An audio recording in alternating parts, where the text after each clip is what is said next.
Brand new anime, Dan to Dan. Let's see what it's about and let's talk about it.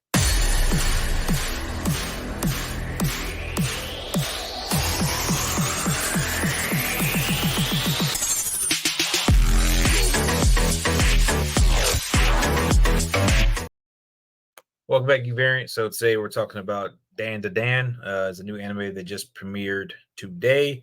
So what I've been trying to do is kind of just look at some of these animes that is being recommended on different streaming services and trying to see what kind of sparks my fancy, what is interesting enough to keep up with, what some of this crazy stuff is about. I think one of the craziest animes that I have, watched was Ghost Stories, which was weird and hilarious all at the same time. So this kind of gives me similar feels. This is Dan to Dan, and basically this is about these two people who end up becoming, I guess, unlikely friends at some point in time. Momo, who is the young girl, she ends up breaking up with her boyfriend in the beginning of the episode because he's trying to get some action. Um, she's not going for it, and they break up. She goes about her business, and we see this nerdy kid, who's sitting there and he's reading like a magazine about UFOs and UAPs, unidentified aerial phenomena, or UFOs, unidentified flying objects. And he's just kind of doing this, and he's getting picked on by people. He's just sitting there taking it. But as Momo randomly walks by, she decides to sit down and be like, "Hey, yo," and just kind of looks at the guys like, "Cut it out." And she's up kind of talking to him. I guess she's just trying to vent and get away from the whole thing that just happened because again, her boyfriend literally, she went to go lay hands on him and he laid hands on her. So don't condone that kind of stuff, but that's what happened in the episode. So yeah, either way, they end up kind of talking and they end up talking about occult stuff. And she mentions that her grandmother was a medium at some point. He's fascinated with his stuff. So basically, after them going back and forth and arguing over what's real and what's not, or who believes what, they decide that, okay, well, if I'm right, then you're going to be my gopher, and, vice versa. That's the plan. Okay, we'll see where this goes.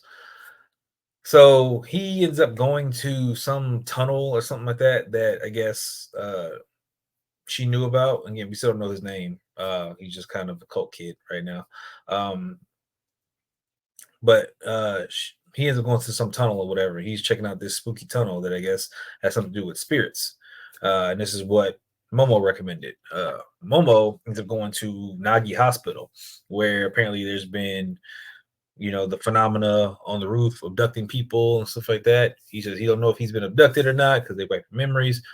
Just kind of just real funny at this point. And she's just kind of going over like, broke up boyfriend, or can I just find a nice guy? A nice guy like some famous guy that she's idolizing. So that his name is like Ken Takakura or something like that. So she's like idolizing this guy that she just would rather have a boyfriend like. So as they're going through this and they're on the phone talking with each other, pretty much they end up running into each other's phenomena, spiritual being, whatever, so that kind of thing, whatever that the other one believed in. So basically, it's an old lady spirit in the tunnel. So the male runs into the old lady spirit, and literally she says some off the wall stuff, and it's just like, "Hey, I want that." You can assume what that is. And yeah, it just kind of it goes in from there, and she ends up possessing him at some point and just captures him and takes him. Now, on the other side, you have Momo, who's trying to survive against aliens. And, these things showed up and they're like, they basically grab at her, end up ripping all her clothes off and sit her in a chair and talking about, we are these type of aliens, Serpoians, and they come down, they're all male, species they replicate by cloning, but they're trying to remember the old ways and stuff like that. So they're finna take it from her, and they're going to, uh, I guess, more like take her stuff after they're done for research purposes. Yeah, this one is definitely on one.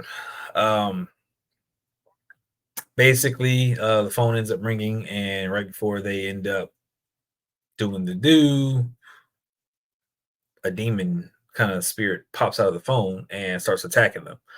Turns out, freaking, that the kid who was possessed by the old granny, a turbo granny, I think is what they refer to as demon, comes out, and she's still trying to take over, him, but he's kind of fighting back, and he's fighting aliens because he's trying to protect Momo because it's the first person that's ever talked to him and not made him feel like crap. So he's all about protecting her, and that's kind of his focus. That's his driving point. So I was like, all right, that's cool. He's got a driving point. He's gonna, look after her, and that's just kind of his thing. So he goes to do that, and he's fighting them off and stuff like that. And again, more obscure, weird stuff is being said in the process.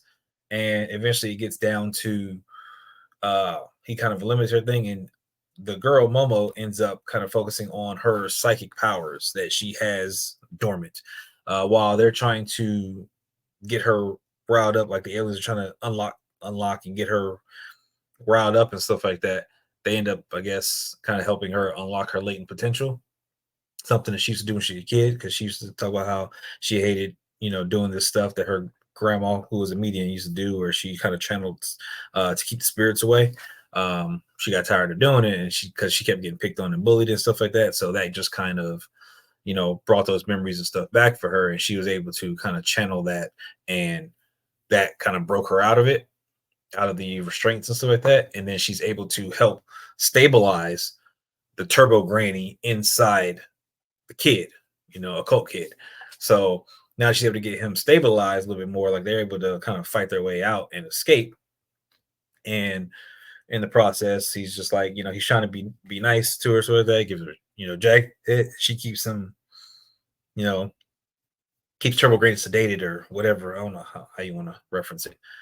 But they decide that they need to go back to the tunnel because something that Turbo Granny said, she has control of him, and she has control of a certain piece that is she has a certain piece that's keeping control of him. So they have to go back to the tunnel to more or less retrieve that piece and make sure that he's good to go.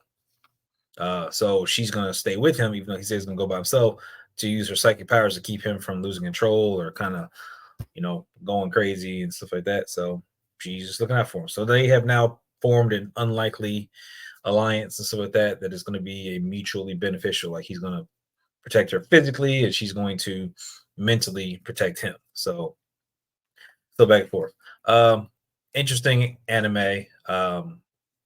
To be honest, I don't know if I'm going to continue watching or not. So that, like, I will watch the next episode for sure, just to kind of see where else it goes from there. But the first episode definitely was on one. It's not the worst thing I've seen, but definitely didn't expect it to go the route that it did. So again, this new anime, I'm going in blind with a lot of these new animes and just kind of seeing what's up. And usually my first episode review is going to be what I think about it, what transpired in it, and if I'm going to keep watching or not.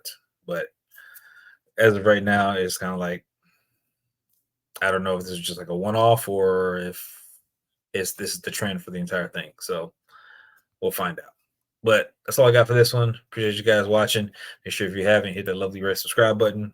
Appreciate you, and I'll talk about the next animes that I got coming up that I'm going to review as they drop. So, you got any suggestions? Leave them in the comments. I appreciate you guys. Later.